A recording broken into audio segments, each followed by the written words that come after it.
This is CGTN, China Global Television Network.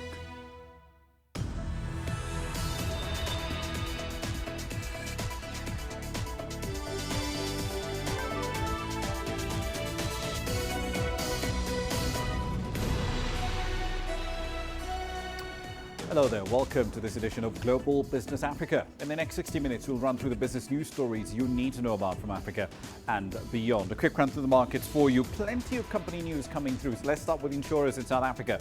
Old Mutual's headline earnings for the first half of the year down by 67% to $101 million. Now, comparatively, that's much better than the $131 million loss reported by its sector peer Liberty over the same period. Both firms have bulk-up reserves, though. Liberty set aside $180 million to cover pandemic-related claims. Old Mutual is not far behind, $167 million in reserves. But new sales really were the bit that caught a lot of attention, down 85% to just $7.4 million. Old Mutual shares were 7% higher today, but on a year-to-date basis, they're nearly 40% in the red. Here's what's coming up tonight. We'll take a look at Zimbabwe's latest compensation program for white farmers. State-owned entities in South Africa asking taxpayers for multi-million-dollar bailouts yet again. And India's economic output contracts by over 23% in the second quarter of the year. All right, then, our starting point tonight is Zimbabwe. White farmers settled in the country whose land was seized under President Robert Mugabe's controversial land reform program can now apply to get that land back. And if that is not feasible, they can essentially be offered land elsewhere by the state. Just last month, as you might recall, Zimbabwe agreed to pay some $3.5 billion in compensation to white farmers whose land was repossessed by the state in order to resettle black farmers. Now, this moves a step closer to resolving one of the most divisive policies of the Robert Gabriel Mugabe era. Under Zimbabwean laws passed during a short period of opposition government, but essentially ignored by President Mugabe at the time, foreign white farmers protected by treaties between their governments and Zimbabwe should be compensated for both land and other assets. Let's dig into this story in a bit more detail. Paul Zachariah is the Executive Director of the Zimbabwe Farmers Union. He joins us now from Harare. Mr. Zachariah, thank you for your time this evening. In the union's view, is this a fair deal? Well, yeah, thank you very much. For one to understand the issue that is unveiling in Zimbabwe, they need to put this whole thing in its proper context. And of course, we need to remove the emotions, which are very difficult to remove. They so easily entangle us. And if we were to remove the emotions, we would see that there are some contexts in which we can look at this issue. And there is the legal context, and then there is the economic context. I'll begin first with the legal context, which is undergirded and which is supported by the constitution that Zimbabwe made for her own in 2013.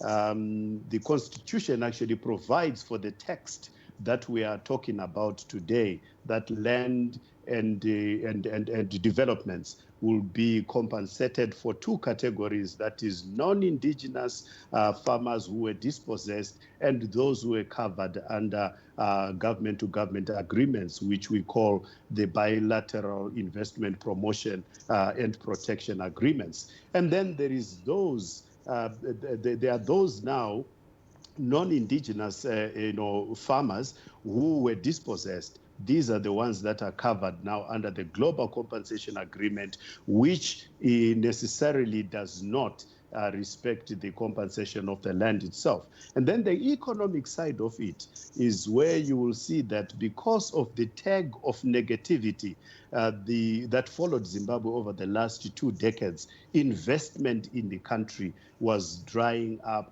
and therefore nothing really was moving. So the need to remove that tag and also the need to fulfill the legal obligations that are on the country in as far as compensation is concerned do push the country to get to where it is today. So it is beyond individuals. This case is beyond individuals. It is enshrined in the Constitution, and whether it is fair or not is for one to look at these in the context of the legal and the economic. Do we want to open up the economy, or we want to keep it closed because we are not willing to deal with the contentious issues? So this move deals with the contentious issues. This move deals also with ensuring that we stick to the legal. Right. So the fact is, though, that Zimbabwe right now is in the middle of a fairly deep economic crisis. The country's locked out of international credit market. Multilateral lenders, the IMF, the World Bank, they're not willing to lend any money to the country. So how will the $3.5 billion that's needed for this compensation program be raised? Well, in the global compensation agreement that was signed in July, it is very clear that government and the dispossessed farmers who are the non-indigenous, loosely speaking, they agreed that they would go around the globe looking for this money. That is in the agreement. So in other words, if that money is not found, there is no compensation that is paid. But if that money is found, then they are going to be paid. Now, this is the position of the organization that we represent, that it is very important that we do everything to pay out the compensations, but we need not put and push the burden to the taxpayers. So there are models that can be tried out. And for instance, if a parcel was to be accessed, that parcel could then be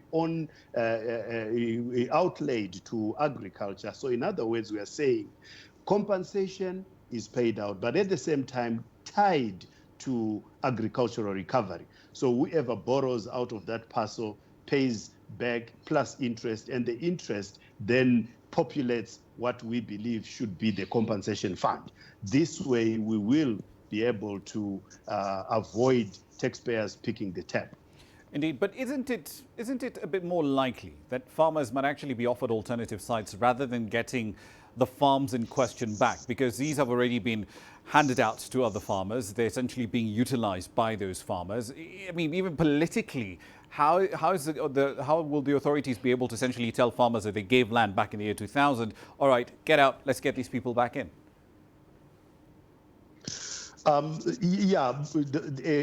can happen in that regard, but the text is there already, which says that indigenous Zimbabweans who obviously had bought their pieces of land, and those pieces of land were taken away from them, and those farmers, foreign farmers who were farming under the cover of the bilateral arrangements that I spoke about earlier on.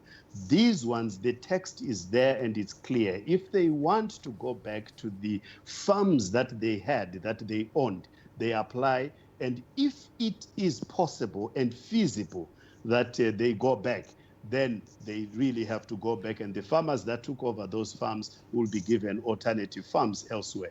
But that's the tricky part, isn't it? How do you define what is feasible in terms of giving the farm back? What's the criteria for that?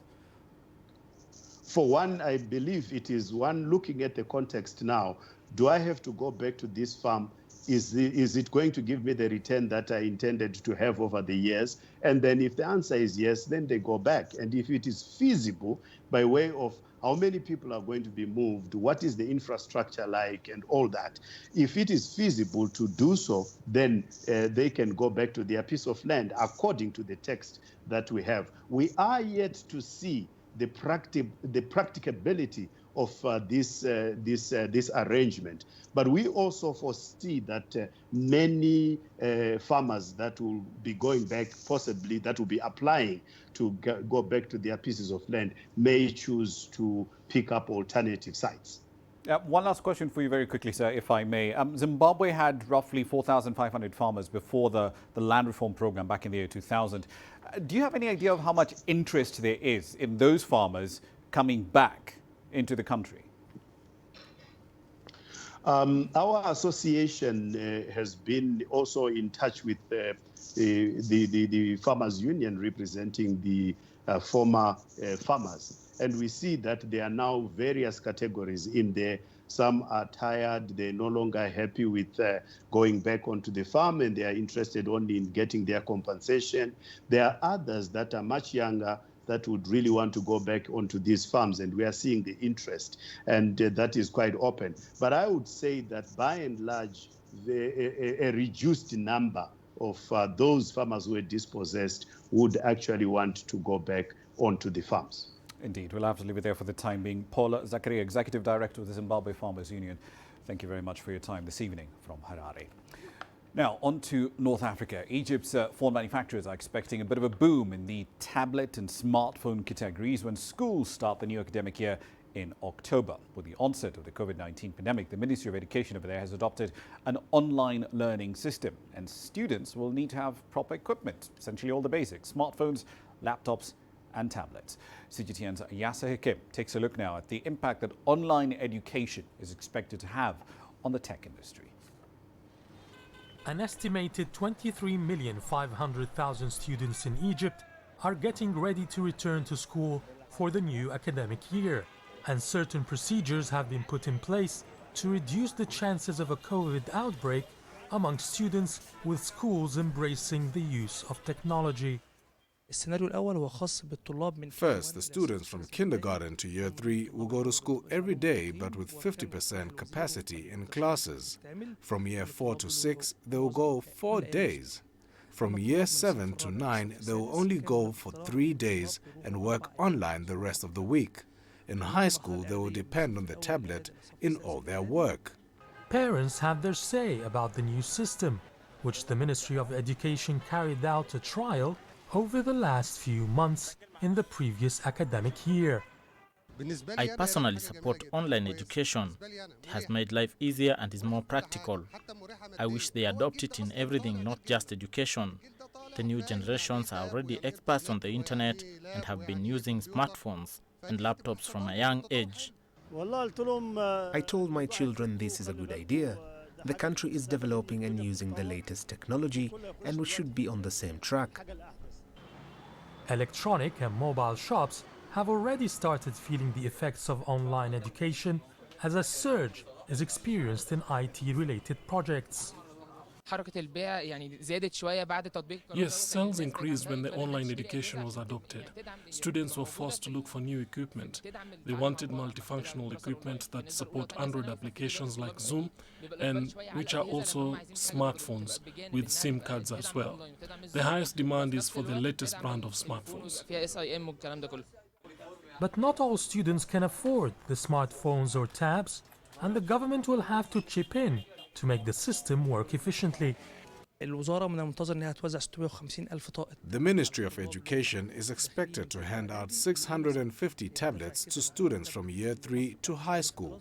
It will gradually increase to reach 1,850,000 tablets in the next 3 years. This means a boom in tablet sales. This is a new experience for Egypt. Most experts say the success or failure cannot be measured in a few months. It will need 3 years to determine if online education is the right solution or not. Yasser Hakim for CGTN, Cairo.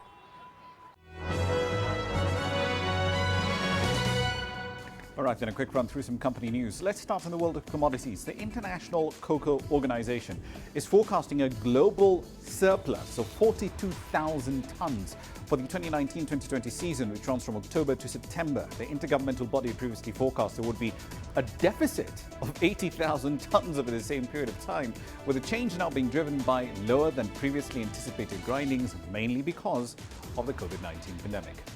In East Africa, Kenyan businesses and individual taxpayers have applied for waivers on tax penalties and interest amounting to nearly $194 million. That is essentially an indication of their spirited efforts to avoid property seizures and auction by the Kenya Revenue Authority amidst a biting economic crisis due to the pandemic. A total of 170,000 businesses and individuals had made formal applications for these waivers by Sunday, beating a deadline set by the tax agency last month. Dr. Akinwumi Adesina has been sworn in virtually as the newly re-elected president of the African Development Bank for a second term in office. Adesina is Nigeria's former Minister of Agriculture and Rural Development. He was re-elected on the 27th of August to serve a second 5-year term after a first-time unanimous vote of all governors, regional and non-regional members of the bank included. And finally, Facebook has threatened to stop users from sharing news content in Australia as it prepares for a new law that's essentially forcing it to pay publishers for articles on Facebook. Regulators want tech giants like Facebook and Google to pay for the content reposted from news outlets. Just last month, Google warned its users that its search services could be dramatically worse as a result. Now, Facebook's latest move to block news sharing has escalated tensions between tech firms on one hand and regulators on the other. That's a run through your company headlines.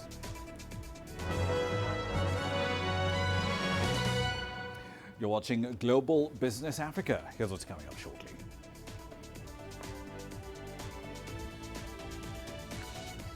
State-owned entities in South Africa asking taxpayers for multi-million-dollar bailouts yet again. And we'll introduce you to a Tanzanian startup on a mission to reach 60 million children with a unique teaching platform. The details are coming up shortly. The world economy as we know it is about to change. Global business reports highlight emerging markets, developing countries, and dynamic sectors worldwide. We feature top analysts and newsmakers to provide perspectives on every facet of business. From an on-the-ground perspective, we provide you with balanced and objective assessments. Fast, sharp, and insightful. Global Business, only on CGTN. There's more to this place than just glorious landscapes. There's more to it than just, say, Table Mountain or glorious, endless salt flats. There's more to it than countries that are home to some of the deepest mines in the world. There is so much more to this place, even if it is home to some of the finest diamonds on the planet. It is the sheer diversity of the people who call Southern Africa home and the relentless drive to make it a better place that make it so special. And we know that because this too is home.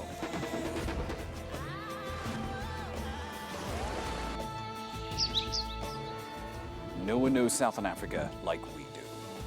CGTN, see the difference.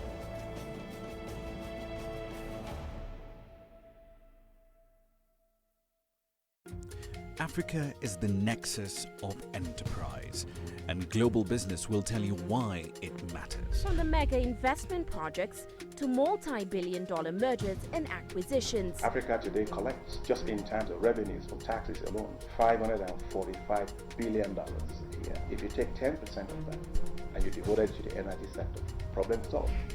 All this on Global Business, weekdays at this time on CGTN.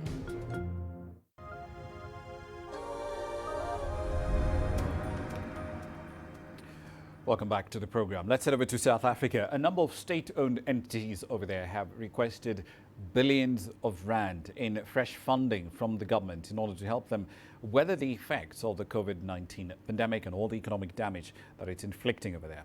According to a presentation by the Finance Ministry, South Africa's Post Office is requesting nearly $300 million in support. The state broadcaster SABC is looking for nearly $90 million in direct cash injections from the taxpayer. The Airports Company South Africa, that applied for an equity injection of over $200 million. Now, the presentation also shows that the ailing utility, Eskom, its financial performance was much worse than expected, of course, due to a result of much more limited economic activity during the pandemic. The arms company Denel is facing the risk of either going into bankruptcy protection or being liquidated. Now, for more details on this, we're joined by Angelo Coppola in Johannesburg, South Africa, with more details on this. So, Angelo, we've spoken about Eskom and Denel before, but with respect to SABC and the Post Office. Are these one-off requests for this year, or should we expect them to come back asking for more money in the future?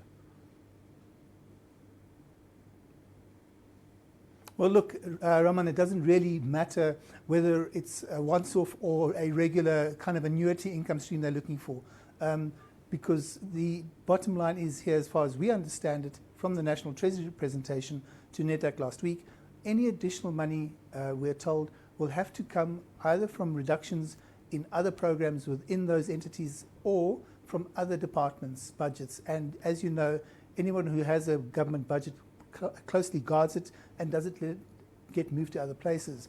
And that's unlikely to happen as we understand it. So the two entities will be left to their own devices. The SABC does have an option. It's a simpler solution than the Post Office has.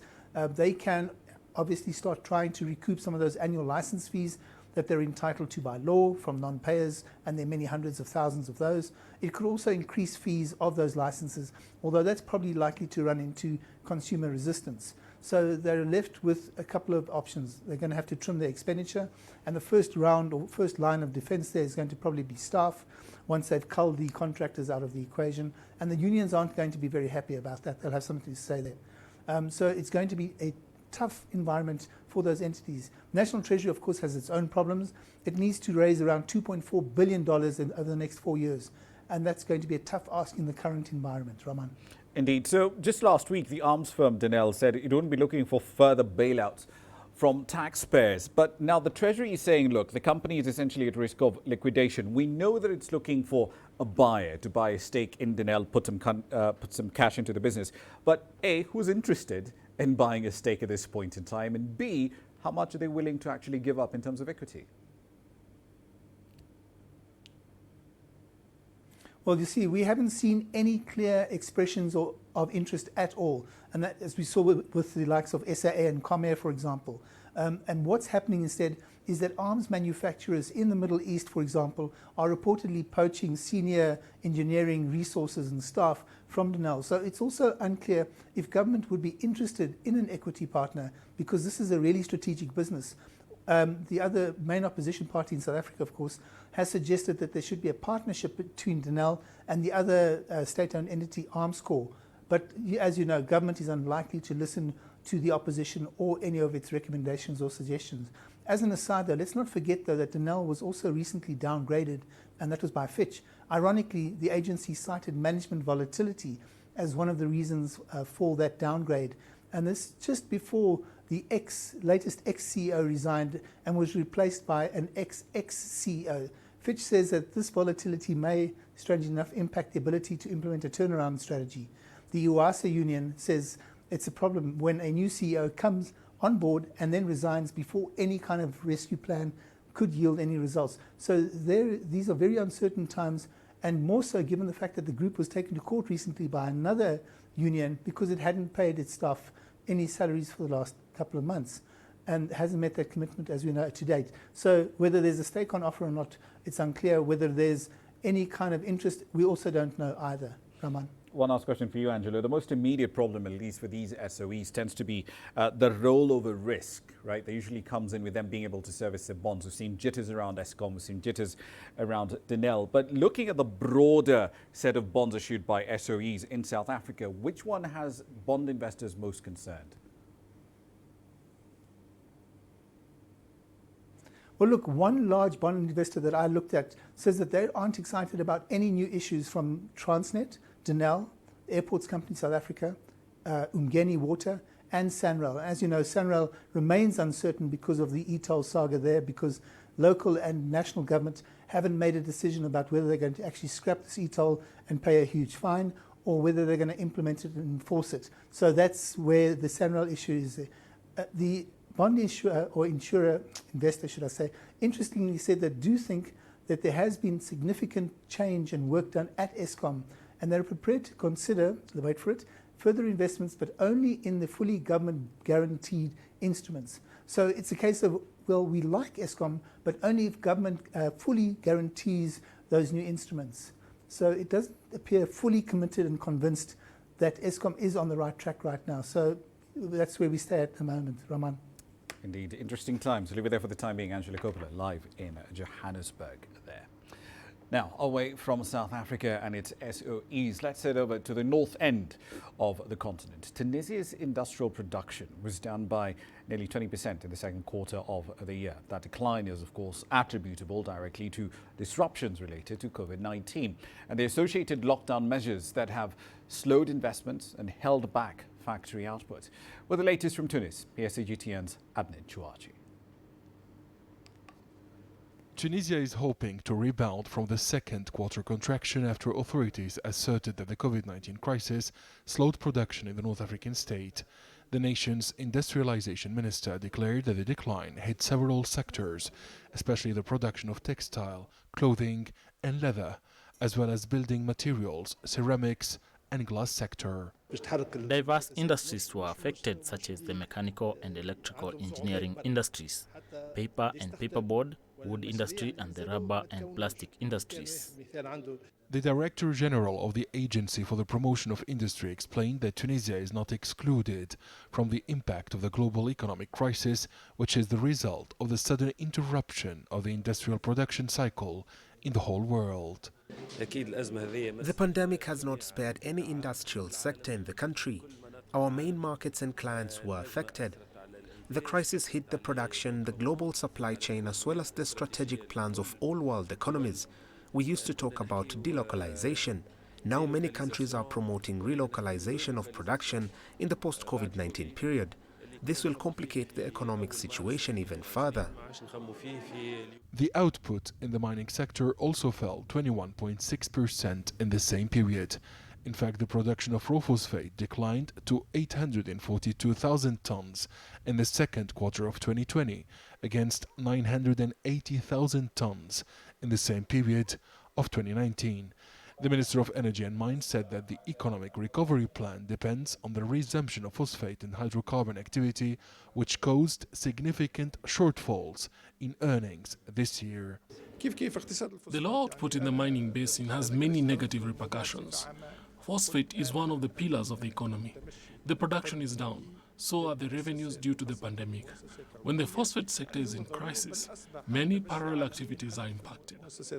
The governor of the Central Bank of Tunisia stressed the need to adjust the structural weaknesses of the country's economy by strengthening structural reforms in the aftermath of the coronavirus crisis. According to the National Institute of Statistics, the industrial production was deeply affected by the pandemic. The state imposed a 2-month general lockdown and confinement, which paralyzed over 3,000 factories in dozens of industrial areas across the country. Adnan Chouachi, CGTN, Tunis. Now, some describe it as the Sesame Street equivalent of Africa. Ubongo Kids is an education startup based in Tanzania. It's driven by 4 main ideas: innovation, grit, courage, and humanity.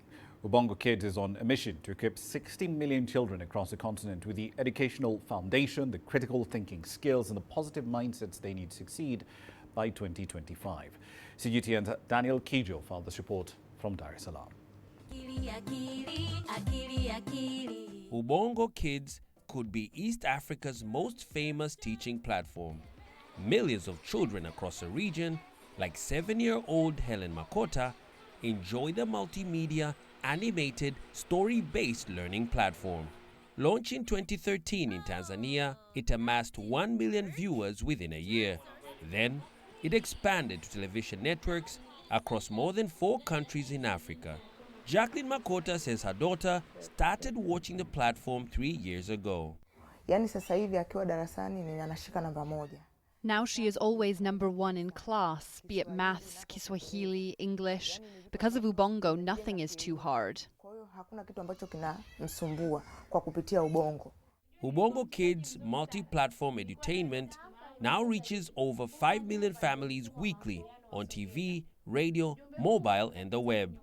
The shows are broadcasted on free-to-air TV in Swahili and English, as well as other native languages in more than 5 countries across East Africa. The company believes the key in their success is creating fun. Kids learn best when they're engaged, when content is relevant to them, so they decided to use storytelling and catchy songs and deliver them through mass media technologies to help kids learn. The main animated TV show helps primary school children across Africa gain foundational skills in science, technology, engineering, and maths, while its second show, Akili and Me, assists 3 to 6-year-olds to develop numeracy, pre-literacy, language, and social-emotional skills. Thousands of children across East Africa now rely on characters like Akili and Bush Baby to teach and guide them as they grow in their learning journey. Although this is not a tool to replace going to school, it helps children to keep learning in a fun and entertaining way. The company says it plans to reach 30 million children in Africa by 2022. The ultimate goal is to reach 440, almost every child in Africa. They believe influencing children's learning on the continent could be the key to changing economies by creating more productive youths.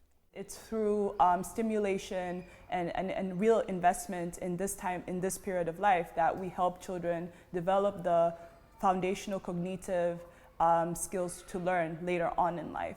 According to UNESCO, 264 million children worldwide do not have access to schooling, while at least 600 million more are in school but not learning. It's hoped that innovative edutainment solutions like Ubongo Kids could be the key to solving this puzzle. Daniel Kijo, CGTN, Dar es Salaam. You're watching Global Business Africa. Time for another break. Here's what's coming up.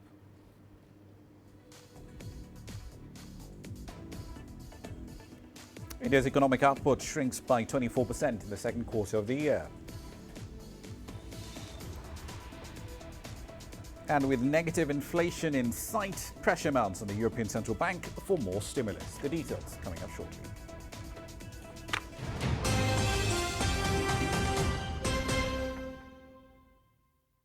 Business in Africa is at a crossroads. We celebrate those who are adopting and thriving despite the challenges, from grassroots to big businesses. Global Business takes you along for the ride as we track the making of a giant. Only on CGTN.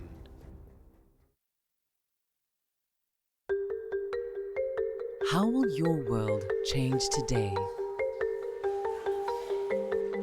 What happens here? What happens there? Or what you make happen for yourself? If it matters to you, it matters to us too. Your stories are the stories that need to be told. Africa Live. Find your voice.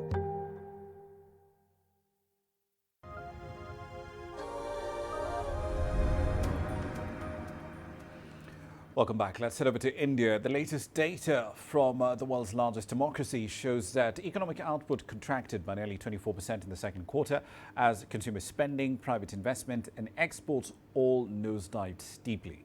The COVID-19 pandemic has also brought soaring unemployment to the country.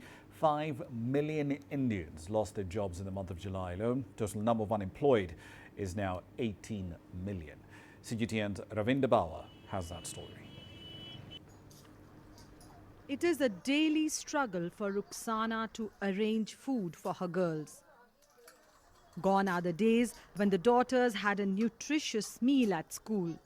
Due to the pandemic, schools are shut, depriving them of a proper meal. Sometimes Ruxana has to go hungry to feed the little ones. To make matters worse, she has lost her job as a domestic help.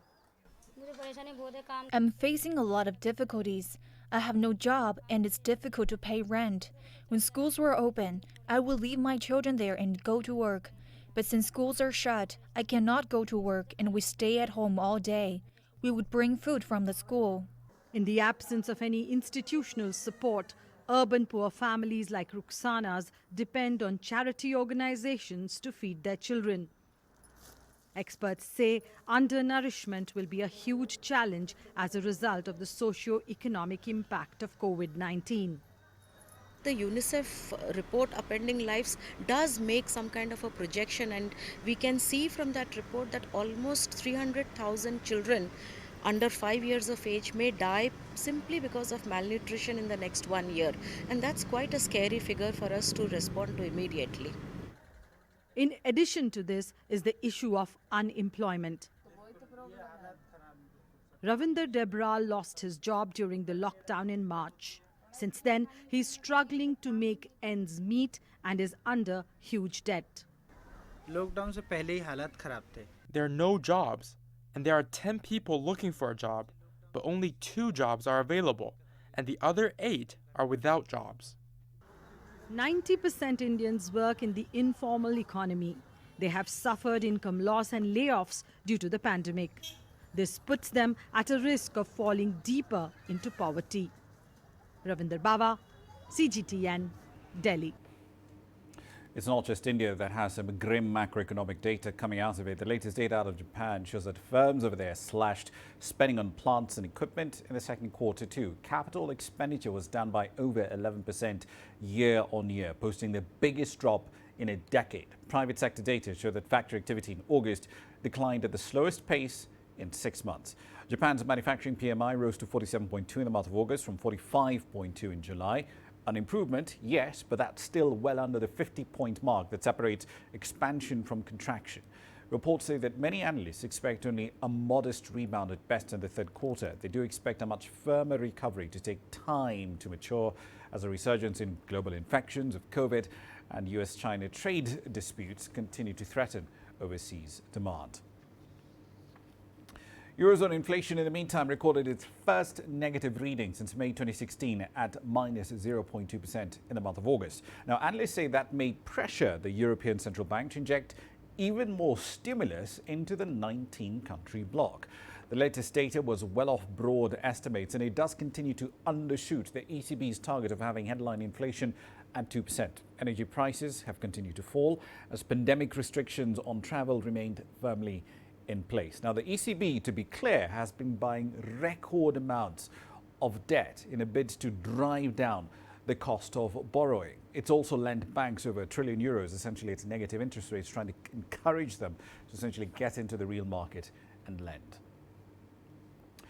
A recent report from UBS's investment banking unit makes the case that this pandemic might accelerate the shift of passengers from air travel to using rail instead.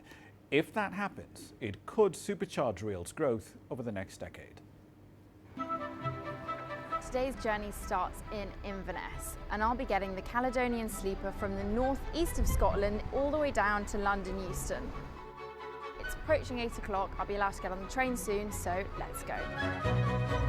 I've just got into my room, which is cosy, but nice and clean. So there's the 2 beds. Lower bunk, upper bunk. There's a sink and some towels. And I think my favourite thing is that there is tartan everywhere. I've gone for the standard room, which is about $280. So it is a lot more expensive than flying. The equivalent flight will cost about $70 to $80. But for many people, it's an experience, it's a way to see countryside they've never seen before, or it's a convenient way for business people to get between London and Scotland without needing to pay for a hotel. This is part of a much bigger picture of sleeper trains really seeing a resurgence across Europe. There's a sleeper connecting Sweden with Brussels and Hamburg opening in 2022. The route between Brussels and Vienna gets going again in September, and a new route from Prague to Rijeka in Croatia goes through 5 countries. This train journey emits 0.03 tons of carbon dioxide per passenger, which makes it about 6 times more carbon efficient than the equivalent flight.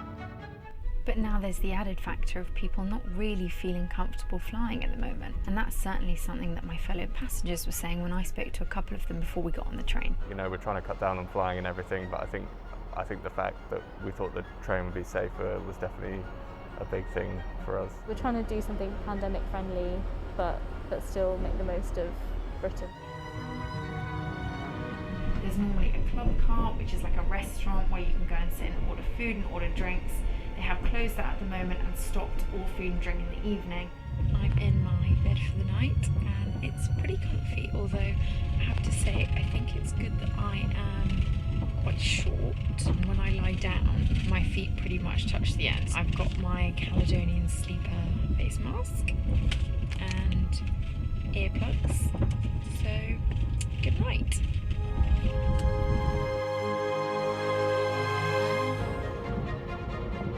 It's about 6 o'clock in the morning and I've just woken up. I slept pretty well. It was a little bit bumpy at times, but definitely comfortable. So now I'm gonna get ready and wait for my breakfast. We are just approaching London and I've had my complimentary breakfast delivered. We've gone 800 kilometres down a lot of the length of the UK and I was asleep for most of it, and the parts where I wasn't asleep, I've seen some of the most amazing scenery. It's a shame that a lot of stuff was shut because of the pandemic, but it has definitely made me want to come back and revisit the experience when things are a little more open up. And if all of these plans around Europe come to fruition, the sleeper train is something we're going to be seeing a lot more of and hopefully ending up in slightly more exotic locations.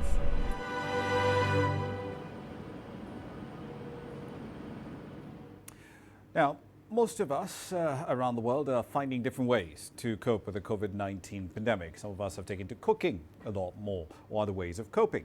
Pierre Krol is no exception to this. The Belgian cartoonist is just one of many artists who found humor in the pandemic is helping to pull us all together. Pierre Krol needs a marker, stat. The simplest of tools, it's the gateway between what goes on in here and what comes out of here. Marker in hand, the Belgian caricaturist effortlessly sketches the features of a character recently unknown, but now unmistakable. There is something that is hard about my job too. I always have to find an idea, always. But when the pencil is alive, all cartoonists will agree there has to be a pleasure that comes back every time. There you go, my little coronavirus. 40 seconds ago, it didn't exist. He now looks at me. He's alive. Green, spiky, and with a menacing smile. It's been 6 months since this coronavirus character first came to life, but it's now taken over Krol's daily cartoon in the Belgian newspaper Le Soir. Never has he drawn so much on the same topic in such a short period of time, pushing his creative limits in a way few subjects have. There are cartoonists like me who draw on this subject in Australia, Iceland, Russia, everywhere. I never considered that my job could be a competition for athletes, a kind of cartoon world championship. You have to be very responsive, very creative, more than ever. He's created enough coronavirus cartoons to fill an entire book, which he has. Alors on en parle, so do we talk about it, was released earlier this summer, with over 200 drawings of what Krol calls a funny period. It's not his first book, but it's the first one to deal with just one subject. Dip inside and you'll find a humorous, often thought-provoking chronicle of Belgium's unique coronavirus experience. Humor often helps people understand because it makes them less afraid. It helps us talk about what we rarely talk about. For example, I have a drawing that showed someone standing on someone's shoulders, looking through a window and saying, "How are things in nursing homes for the elderly?" Because we don't talk about it too much. In fact, a lot of people died in care homes and it was not handled well at all. A simple drawing like that, it's not funny, but it uses humor. It says something serious. Others hit on a fear many hate to imagine, that things may never return to a pre-coronavirus norm, like this cartoon where a father reminisces with his young daughter about the good old times of kissing and shaking hands. I have no idea what will happen in 50 years. I create a debate, a conversation. Everyone is going to think about it in all kinds of ways. It is horrible or it will disappear. I leave the debate to the people. The drawing, once it's done, it's no longer mine. For Krol, his work belongs to the people, like those at this local bookshop where his COVID-19 collection is prominently displayed. Frankly, I think it's good because a lot of people have been terrified, and making them laugh a bit can only be positive. It allows us to release the pressure. It is a time when you have to be careful about everything, be serious, stay safe, but sometimes it's good to laugh. As the old adage goes, humor is often the best medicine. Tony Waterman, CGTN, Brussels. Into the world of commodities we go now. Copper forwards in London, they've risen by at least 8% so far this year. Today they were up by about 0.7%. They actually did hit a 2-year high. Now the metal has had a remarkable rally since the start of the second quarter, rising by 38% from well under $5,000 a ton to at least $6,830 today. Data pointing to a strong recovery in China is partially responsible for fueling that rally. Copper imports hit record levels in July. The Caixin PMI was close to levels last seen in 2011. Here's what's coming up next.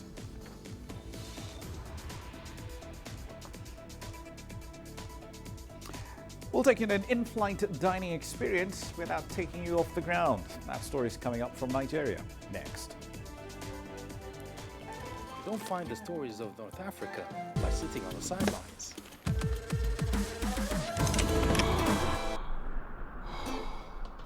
No one else will take you where we can in North Africa.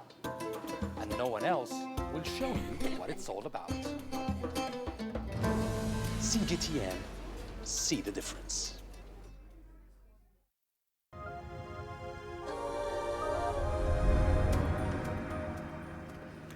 Welcome back to the program. Now, a new restaurant in Nigeria's federal capital is offering nostalgic travelers who've been grounded, as many of us have, by pandemic restrictions, an in-flight dining experience on the ground. Tonight in Grassroots, CGTN's Mohammed Abubakar takes up the story of Urban Air. It's an airplane-themed restaurant that's trying to carve out a niche in the middle of an economic crisis. Ladies and gentlemen, this is your captain speaking. If you thought food served on the plane was one of the worst beats about flying, well, this restaurant in Nigeria might not be quite your taste.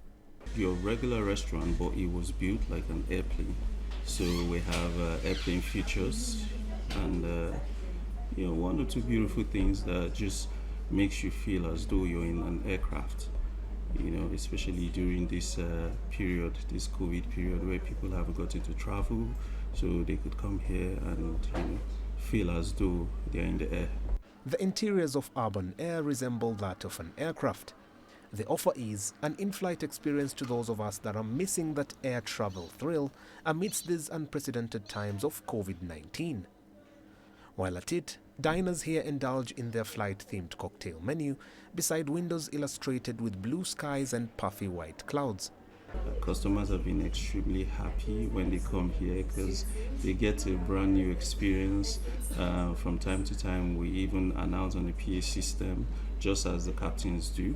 So I basically operate here as a captain of the aircraft. Since its opening on August 15th, Urban Air has served roughly 100 adventure-hungry Nigerians each day. Though the food isn't necessarily straight off a 747, for some, Urban Air is the closest they can get to the skies anytime soon. The environment is really amazing considering, this corona stuff. So it's been a while since we all got to see inside of an airplane. And this just reminds us of that, and the food is amazing. It's actually good. It looks like a private jet here. Like I'm actually on a private jet.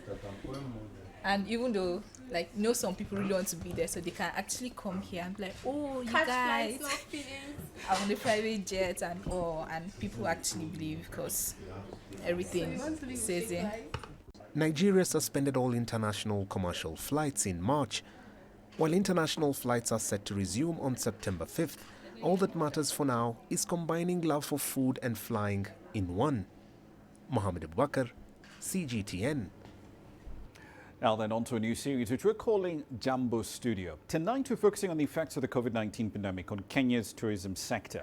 Our crew has just returned from the vast and very pretty plains of the Masai Mara, where the annual wildebeest migration is ongoing. But for investors in this sector and locals, individuals and businesses alike who make a living from tourism, this is a deeply unusual time.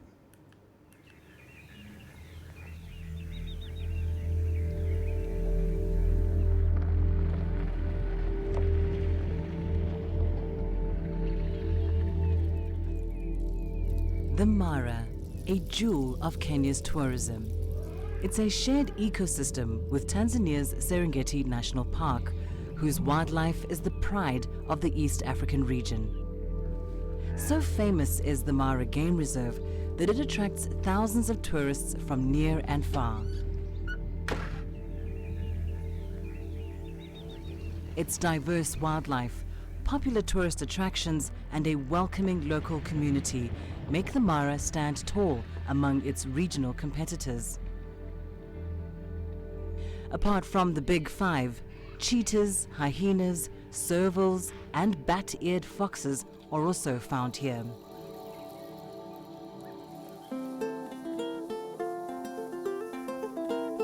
One of the Mara's most prized events is the annual wildebeest migration.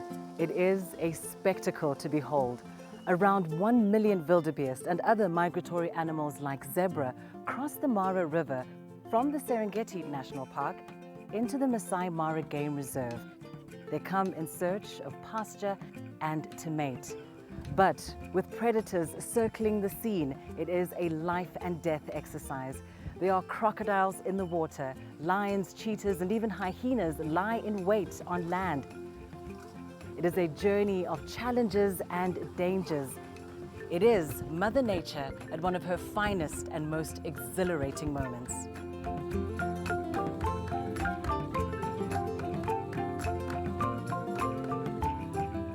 So phenomenal is the migration that it draws thousands of foreign and local tourists, raking in millions of dollars every year for the sector.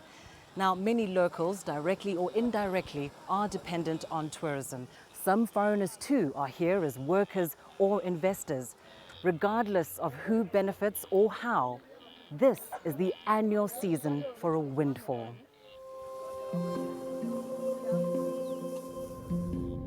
Once again, the season is here and the Mara is the place to be.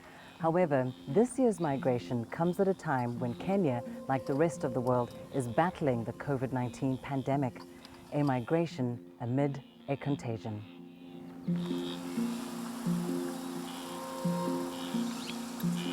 Kenya reported its first case of COVID-19 on the 15th of March. Almost immediately, the country went into a partial lockdown. Coronavirus cases are still on the rise, now surpassing 30,000. It's clear the economy has not been spared, with tourism, one of Kenya's biggest foreign exchange earners, taking the hardest hit. Flight bans and border closures were implemented across the world to curb the spread of the virus, forcing Kenya's tourist hotspots to shut down or drastically scale down operations. The effects have been devastating. So hard are the times that Kenya's Tourism Cabinet Secretary could only lament about it. In the past month, restrictions have been relaxed, flights have resumed and hotels have reopened. However, unlike previous years, there are noticeably fewer foreign tourists in the Mara. Hit by the dwindling number of foreign tourists from the traditional markets of China, Europe, and the United States, Kenya is now looking inwards. It's turning to the local market. With special packages and reduced prices, the country is hoping to keep this vital sector afloat until the dark cloud of the coronavirus goes away. But for a local population that is already suffering the economic effects of COVID-19, how cheap is cheap? It's business unusual here at the Mara. Social distancing, hand washing, sanitizing, as well as the wearing of face masks are some of the measures being pushed by government, protocols that hotels must adhere to. It just happened to be fortunate enough for us that COVID happened. Normally during this time, it's not very easy for us to get access to such places. Pleasure to meet you. Good to meet you too. Actually, before we came back, we had to follow the strict rules put by the Ministry of Health and the Kenyan government to combat the spread of the coronavirus. And we put measures, like when you checked in, you see that there was You wash your hands, you sanitize, we check your temperatures, and put on your masks.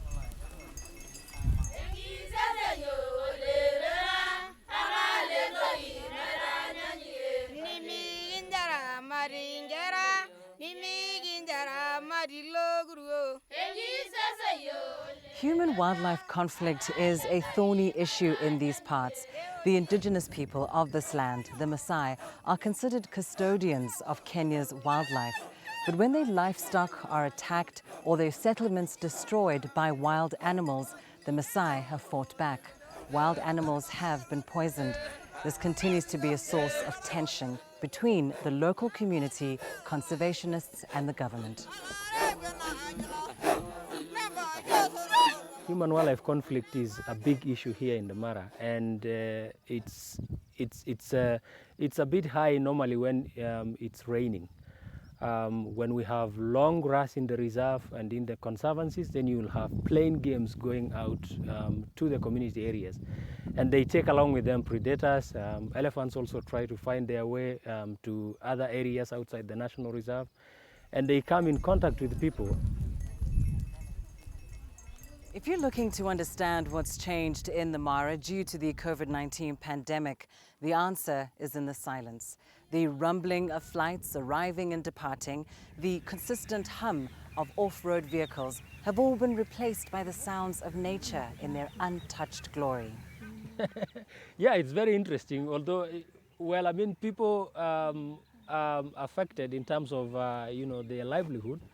But in terms of nature and wildlife, I think they thrived because less disturbance. We have had cheetahs doing their hands very well without so many cameras.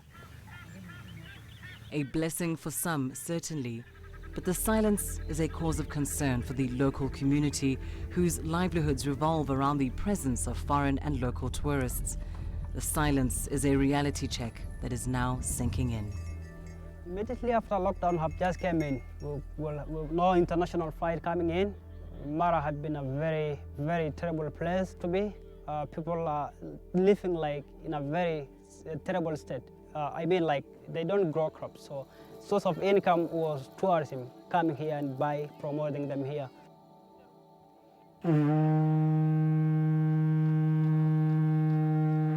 As the sun sets in the Mara, only time can tell when it will rise again on global tourism. This is a sector that generates 9% of Africa's income, and with efforts to find a vaccine for the coronavirus in top gear, over 100 million jobs in the tourism and hospitality sector across the world are at risk.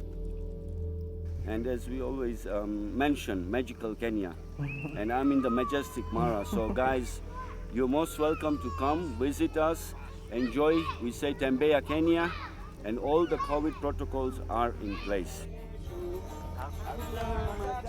As the cold occasioned by the coronavirus reigns globally, Kenyans and locally based foreigners are metaphorically chopping their own firewood just to keep warm.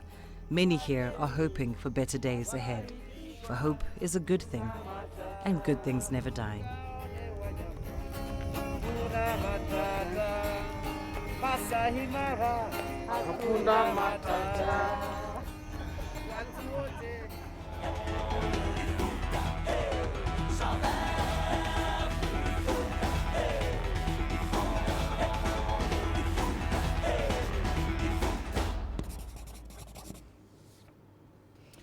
Right, and a quick run through the currencies for you. So parallel market rates for the Naira, they had a very interesting development today. They firmed up by nearly 10%, with it moving to around 435 to the greenback. That was in response to plans by the CBN to resume dollar sales to Forex Bureau sometime next week. Now, it had fallen as low as 480 to the dollar, roughly 30% higher than one of the official rates. Dollar sales to resume on the 7th of September. But the interesting bit is going to be seeing how the CBN and Forex Bureau both handle the arbitrage risk that this deal brings to the table, especially with dollar scarcity as deep as it is in Africa's largest oil producer. That's it for this edition of Global Business Africa. As always, we'd like to hear your thoughts on the content you've seen on the program. Many ways to get your thoughts back to us. All of them are on your screens right now. I'm Ramah Nyang in the Kenyan capital, Nairobi. Thank you for your company in the last hour. The World Today is up next from Washington, D.C.